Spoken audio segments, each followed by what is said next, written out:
আসসালামু আলাইকুম। আপনারা জানেন যে অটোমোবাইল ইন্ডাস্ট্রি নিয়ে কাজ করতে গেলে নানা ধরনের চ্যালেঞ্জের সম্মুখীন হওয়া লাগে। তো এর মধ্যে হচ্ছে আমরা বিগত 10 বছর ধরে ইএমএসের বেশ কিছু প্রোডাক্ট আমরা উৎপন্ন করে আসছি। তো আজকে আমরা মূলত কথা বলবো অ্যাক্রিলিক এবং এবিএস প্লাস্টিক শিট নিয়ে। সো আমরা বিগত সময়ে আফটার মার্কেট উইন্ডশিল্ড ডিজাইন থেকে শুরু করে আর&ডি এবং ম্যানুফ্যাকচারিং করে আসছি, এবং এটা র ম্যাটেরিয়াল হিসেবে আমরা কাস্ট অ্যাক্রিলিক ইম্পোর্টেড ভার্সনটা ইউজ করতাম। তো এটা ইউজ করতে গিয়ে বেশ কিছু জটিলতা বা সমস্যার সম্মুখীন হয়েছি, যেটা মানে পরবর্তীতে এক্সটেরিয়র বা ইন্টেরিয়র যে কোনো ক্ষেত্রেই হোক বিভিন্ন জটিলতা বা প্রবলেম ফেস করতে পারে। তো রিসেন্টলি লাস্ট 2024 বা 25-এ হয়তো এবিএস প্লাস্টিক শিট নিয়ে মানে ভ্যাকুয়াম থার্মোফর্মিং টেকনোলজি নিয়ে কাজ করার জন্য special body kit manufacturing so কাজ করার জন্য হচ্ছে আমরা এবিএস প্লাস্টিক শিট নিয়ে স্টাডি করি। সো চায়নাতে আমরা মাদার কোম্পানির সাথে কমিউনিকেট করি, এবং একটা সার্টেন পিরিয়ড পরে তারা বাংলাদেশের আইসিসিবিতে একটা ফেয়ারে যখন জয়েন করেন, সেখানকার মার্কেটিং যে হেড ছিলেন, যার সাথে কমিউনিকেট হয়েছিল, তো উনি আমাদের জন্য স্যাম্পল এবং আমাদের কাজের ধরন বা মান ইত্যাদি পরীক্ষা করে দেন আমাদেরকে স্যাম্পল প্রোভাইড করেছিল। তো লাস্ট ইয়ার আমার প্রজেক্ট R6 করার সময় আমি একটা সাইড উইংস ডিজাইন করি, জাস্ট হিট গান এবং লাইটারের মাধ্যমে হিট দিয়ে, আর কিছু না। বাট ওটা এত সুন্দরভাবে আমি ডিজাইনটা করতে পারছি, এবং এটার ফ্লেক্সিবিলিটি এবং এটার যে বেন্ডিং যে প্রবাবিলিটিটা, এবং সবচেয়ে বড় যে ব্যাপারটা, এটা হচ্ছে নমনীয়, মানে যেটা হচ্ছে অ্যাক্রিলিকের সবচাইতে নেগেটিভ সাইড ছিল, মানে অ্যাক্রিলিক খুব ভঙ্গুর। সো আমি হচ্ছি অ্যাক্রিলিক এবং এবিএস প্লাস্টিক শিট, এই দুইটার বেসিক কিছু পার্থক্য যদি আমি তুলে ধরি, তাহলে আপনি এই জিনিসটা ক্লিয়ার হতে পারবেন। ধরেন আপনার নমনীয়তার যে ব্যাপারটা বললাম, এর আণবিক গঠন হচ্ছে আপনার অ্যাক্রিলিকের যে আণবিক গঠন সেটা হচ্ছে পলিমার, অ্যাক্রিলিক এবং এবিএস প্লাস্টিক, এই দুইটার মধ্যে আমি পার্সোনালি আমার এক্সপেরিমেন্ট বা প্রিভিয়াস যে প্রোডাক্ট ডেভেলপমেন্ট এবং আমার নিজস্ব অপিনিয়ন সব কিছুর ভিত্তিতে আমি এবিএস প্লাস্টিকটাকে সবসময় প্রেফার করব। কারণ এক নম্বর যে কারণ সেটা হলো এটার ফ্লেক্সিবিলিটি বা স্থায়িত্ব। সো কাস্ট অ্যাক্রিলিক দেখতে খুবই সুন্দর, একদম ঝকঝকে, এবং এটার অপাসিটি খুবই চমৎকার,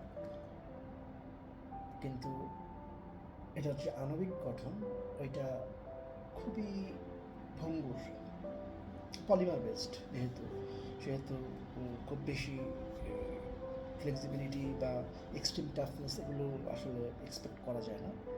বাট এবিএস প্লাস্টিক দিয়ে যখন আমি কাজ করছি, মানে স্যাম্পল শিট থেকে, তখন আমি এক প্রকার মানে টর্চার টেস্ট চালানো যেটাকে বলে।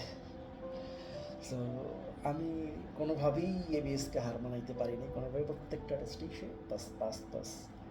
সো টেস্টগুলো আসলে কী ছিল, ওটার মধ্যে আপনার একদম প্রথমেই যেটা, আমরা যেহেতু ভ্যাকুয়াম থার্মোফর্মিং নিয়ে কাজ করতে গিয়ে এই টেস্টগুলো করেছি, বাট তার আগে হচ্ছে আমরা বেকিং এবং মেল ফিমেল ডাইসের মাধ্যমে পাওয়ার প্রেস যে প্রসেসে উইন্ডশিল্ড ম্যানুফ্যাকচারিং করতাম।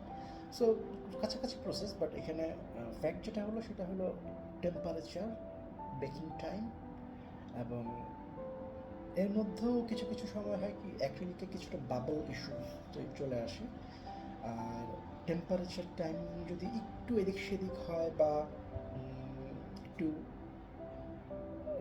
ভুল হয়ে যায়, সেই ক্ষেত্রে হয় কি যে ওইটার যে প্রোডাক্টের যে অ্যাকচুয়াল টেম্পারটা ওইটাই একদম হারায় যায়। একটু চাপ লাগলে বা ইয়েগুলি ভেঙে যেতে পারে। হ্যাঁ, এটা হচ্ছে ধরেন আপনার ইম্প্যাক্ট বা ভাইব্রেশন রেজিস্ট্যান্সের ক্ষেত্রে যে ব্যাপারটা, ওইখানে অ্যাক্রিলিকটা আসলে খুব বেশি লাস্টিং করতে পারে না। কেন? কারণ এটা একটা হার্ড শেল বা ম্যাটেরিয়াল হয়ে যায় যখন এটা শক্ত, মানে বেকিং করার পরে যখন নর্মালি তাপমাত্রা শক্ত হয়ে আসে। সো সেই ক্ষেত্রে অ্যাক্রিলিকের তুলনায় আবার এবিএস প্লাস্টিক যেটা, সেটা অ্যাটলিস্ট 10 টাইমস, 10 গুণেরও বেশি প্রেশার লোড নিতে পারে। আর এর যে ধাক্কা বা চাপ সহ্য করার ক্ষমতা, এটা আসলে মানে অ্যাক্রিলিকের সাথে তুলনা করার মতোই না। অ্যাক্রিলিক জাস্ট টোকা দিলেই ভেঙে যায়, মানে জাস্ট সামান্য একটু টোকা লাগলে, টেকনিক্যালি টোকা লাগলে ভেঙে যায়। এরপর হচ্ছে মেশিনিং বা এটার যে দামের যে পার্থক্য। সাপোজ আমরা যদি মাদার ফ্যাক্টরি থেকে যখন র মেটেরিয়াল সোর্সিং করছি, পাশাপাশি আমরা তো আগে থেকেই অ্যাক্রিলিক নিয়ে কাজ করতাম। সো আমরা নিজেরা ডিরেক্টলি ইম্পোর্ট না করলেও আমরা হচ্ছে ডিরেক্ট ইম্পোর্টারের কাছ থেকে যেহেতু কিনতাম, সেহেতু প্রাইসিংয়ের একটা বেসিক আইডিয়া জানা আছে। যদিও দুইটার এইচএচ কোড একই, বাট মাদার ফ্যাক্টরি থেকে যখন আমরা সোর্সিং করবো সেই ক্ষেত্রে অ্যাটলিস্ট 30%-এর মতো সেভিংস করা পসিবল। আমি এটা ফিউচারিস্টিক কারণে বলছি, যেহেতু আগে পরে আমরা হেডলাইট এবং আদার্স বডি কিট নিয়েও কাজ করার পসিবিলিটিস আছে। তারপরে যেটা আছে সেটা হচ্ছে প্রজেকশন। প্রজেকশনের ক্ষেত্রে মানে অপাসিটির যে ব্যাপারটা, সো এটা হচ্ছে আপনার অ্যাক্রিলিক যেটা, এর ভিউ বলেন, আউটলুক বলেন, বা স্ক্র্যাচ রেজিস্ট্যান্সের যে ব্যাপার বলেন, ওভারঅল মিলে দুর্দান্ত। কিন্তু ওই যে সমস্যাটা হলো ফ্লেক্সিবিলিটি, লংজিভিটি এবং আদার্স যে ইস্যুসগুলো বললাম। তবে এবিএস প্লাস্টিকের আবার একটা নেগেটিভ সাইড আছে, যেটা সেটা হলো ও যতই স্বচ্ছ হোক না কেন, একটা অস্বচ্ছ একটা শেড রয়ে যায়। মানে এটা এবিএস প্লাস্টিক দেখে বোঝা যায়। হ্যাঁ, মানে আর একটু কালার বেসিক্যালি মানে ট্রান্সলেশন যেগুলো, এগুলো কিছুটা বেটার হয়, বাট তারপরেও পুরোপুরি অ্যাক্রিলিকের মতো একদম স্পষ্ট স্বচ্ছ ওই জিনিসটা হয় না। মানে হেলমেটের বাইজর বা গাড়ির সামনে গ্লাস যেরকম একদম ট্রান্সপারেন্ট, চশমা পড়লে যেরকম ট্রান্সপারেন্সি থাকে, ওরকমটা হয় না। হ্যাঁ, তো এখানে আপনার যে ব্যাপারগুলো, ডিফিউজার করা যায় অ্যাক্রিলিক দিয়ে, মানে উপরের গ্লাসটা করা যায় অ্যাক্রিলিক দিয়ে, বাট বেস বা বটম যে পার্টটা, মানে যেটা হচ্ছে বডি সারফেসের সাথে লেগে থাকবে, সো ওইটা হচ্ছে যেহেতু বডির কার্ভের সাথে ও শেপটা যে ধরে রাখতে পারে, যেহেতু আমরা ন্যানোটেপ ইউজ করবো এখানে, সো এখানে আমি এটার জন্য এবিএস প্লাস্টিক শিটটাই প্রেফার করবো। এছাড়াও আদার্স যেটা আরেকটা ব্যাপার আছে, সেটা হলো আপনার প্রোডাক্টের ভিন্ন ভিন্ন কাজ করতে গেলে আসলে এক একটা প্রোডাক্টের ম্যানুফ্যাকচারিং প্রসেস এক এক রকম হয়। সেখানে আমরা পরের প্রোডাক্টগুলো নিয়ে যখন কাজ করবো, তখন হয়তো অন্য ওয়েতে আমরা ম্যানুফ্যাকচারিং করতে পারি। বাট আমি মনে করি যে এখন শুরুতে যেহেতু 100 পিস, সেহেতু আমার মনে হয় আমরা লেজার কাটিং করে শুরুটা অ্যাক্রিলিক দিয়েও করতে পারি ইন কেস। বাট এখানে আমি যেটা চিন্তা করছি, যেমন ফ্রন্টের যে দুইটা, ওইটাতে আমি ইন্ডিকেটর সাথে ডিআরএল যদি চায় তো দেওয়া যায়, না দিলেও সমস্যা নেই, জাস্ট এম্বার কালার একটা সিঙ্গেল অ্যাসেম্বলি চিপ দিয়ে দিলেই হয়। আর পেছনেরটা চাইলে একটু ইন্টিগ্রেটেড করা যায়, মানে যদি বাজেটে ইস্যু না থাকে। সেটা হলো পার্কিং, ব্রেক, ইন্ডিকেটর কম্বাইন্ড। মানে এটা প্রিমিয়ামনেসটা একটু ইয়ে আসে, বা ওভারঅল কম্বাইন করে একটা ভালো একটা প্রাইস রেঞ্জে এমআরপি ট্যাগ করা যায়। আর আরেকটা যেটা ব্যাপার, সেটা হলো প্রোডাক্ট ম্যানুফ্যাকচারিং করতে গেলে সবার আগে যেটা করতে হবে, একটা ডেমো বা হ্যান্ডমেড প্রোটোটাইপ ডেভেলপ করে সেটাকে অন রোড টেস্ট বা বেশ কয়েকদিন টেস্ট করে ওয়াটারপ্রুফিং বা আপনার অন্যান্য যে ইস্যুসগুলো হইতে পারে ফাইনাল প্রোডাক্টের ক্ষেত্রে, ওই জিনিসগুলো হচ্ছে একটু টেস্ট করার পরে আমরা হচ্ছে ফাইনাল প্রোডাকশনে যেতে পারবো। বাট তার আগে যেটা দরকার সেটা হচ্ছে র মেটেরিয়াল সিলেকশন, মানে আদার্স যেগুলো আছে, যেমন অ্যাসেম্বলি চিপ। এখন আমরা যদি নর্মালি 12 ভোল্টের অ্যাসেম্বলি স্ট্রিপ লাইট ইউজ করি, সেটা এক ব্যাপার। বা আমরা যদি পিবিসি এই পিসিবি যে বোর্ডগুলো থাকে, পিসিবি বোর্ডের মধ্যে আপনার হয়তো এখানে বিভিন্ন ধরনের অ্যাসেম্বলি চিপ থাকে, সিওবি কপ থাকে, বা ক্রি থাকে। ক্রিটা তো আসলে হেডলাইটেড বা পার্কিংয়ের ক্ষেত্রে ইউজ করা হয়। সো এটা হচ্ছে ডিআরএল যদি দেওয়া হয় সেই ক্ষেত্রে, মানে white light bright white tone. আর ইন্ডিকেটারের জন্য 12 ভোল্টের নর্মাল অনেক ধরনেরই বিল্ট ইন লাইটই পাওয়া যায়, ওগুলো দিয়ে দিলেও কাজ চলে যাবে। আর পেছনেরটার জন্য যদি অপশন সিলেকশন করা থাকে সেটা তখন লাইট চুজ করা যায়। সো এখানে আমার যেই ব্যারিয়ারটা বা যে জিনিসটা হয়তো হতে পারে, একটা হচ্ছে ন্যানো টেপ। ন্যানো টেপ যদি আমি সাফিসিয়েন্ট বড় সাইজ পাই, সেই ক্ষেত্রে আমি কী করতে পারি, যেহেতু বেসটা আমি পিভিসি বদলে এবিএস শিট দিয়ে ইউজ করতেছি, তো এটার নিচে আমি একবার ন্যানো টেপ লাগায় লেজার কাট করে ফেললে হবে কি, যে আমার একদম ফ্যাক্টরি ফিনিশড একটা আউটলুক আসবে। যখন আমি লাগাইতে যাবো জাস্ট পেছন থেকে অ্যাডহেসিভ পার্টটা তুলে আমি ফিট করে দিতে পারবো।